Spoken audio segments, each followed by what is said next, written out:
yeah. Everybody knows that I'm breaking down. Everybody knows I ain't faking now. Everybody knows my heart's faking now. Yeah, she hates me now, I made mistakes but now I don't ever wanna be alone. I don't really ever feel at home. On my own, in the zone, that's the only way I know. Feeling low, about to blow back up. Here I never let the doubt creep in. Gotta pop a couple more aspirin. I don't think I'll ever let you in. Easier to break it off best friends. I don't really understand myself. I don't really understand, need help. I don't wanna be left on the shelf. Couldn't even hear me if I yelled. It's so cold outside. I'm alone, I'm alright. It's so cold outside.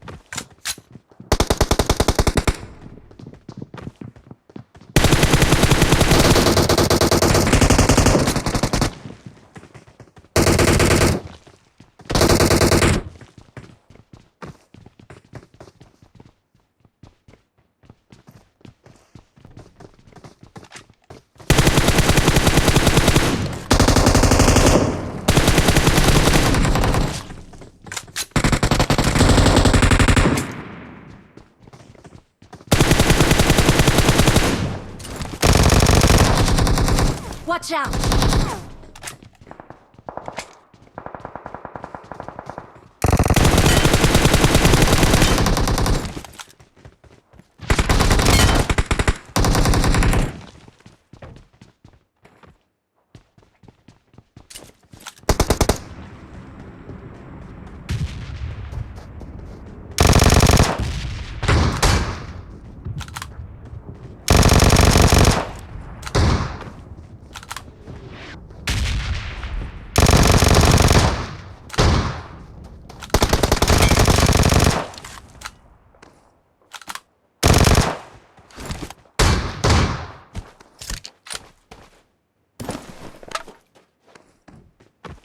Excellent work.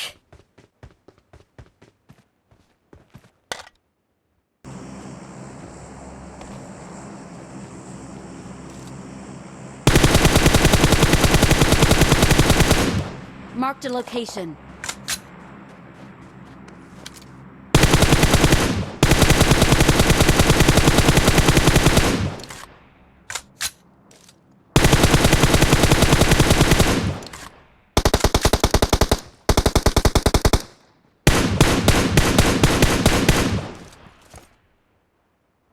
Watch out!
Watch out!